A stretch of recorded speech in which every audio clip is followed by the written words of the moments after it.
KCTV Lon Rashapi daga Frank Motors kajaka dekali ga bathamai jong Tata Motors halat ko ni Shillong ringkat bakanet foodish ordal mapi nginwan ramani hakir dobyeng jongpi ke sarkar jilla kadang ap menta ye kajing aiktin na kiksiang banyo sedang no ye kajing ya keren ya suk bat ke sengking atiar henyo trap National Liberation Council hadin ba ke sarkar kala dep thong siang ya officer IAS bala shongthai uba Peter S Dekhar kan ba ke HNLC kala binshat ha u president ke HNYF uba sadon ke bala banlong uksiang uban mi khmat ye ka seng ha kajing ya keren bat kilat pathai khubor sembut menteri rangba ke jilla uba preston tensong ula ba umpat la banyak tho ai halor kani ga benta namar ba kiksiang baladap thung kimpat ya kendo ban syong ya kajinyalang.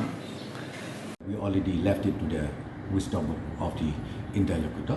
So interlocutor is on the job. So I'm yet to get any information on this. But the tool from the central government, from the state government, we are serious about it, and then please carry on your responsibility as daily as possible.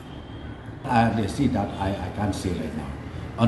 Unless 2, 3, 4, 5 meetings is held, I think still we can't say anything right now. Let the interlocutor start the process of talk, of sitting, then only he will give us the input to the government, then accordingly we'll see what is to be.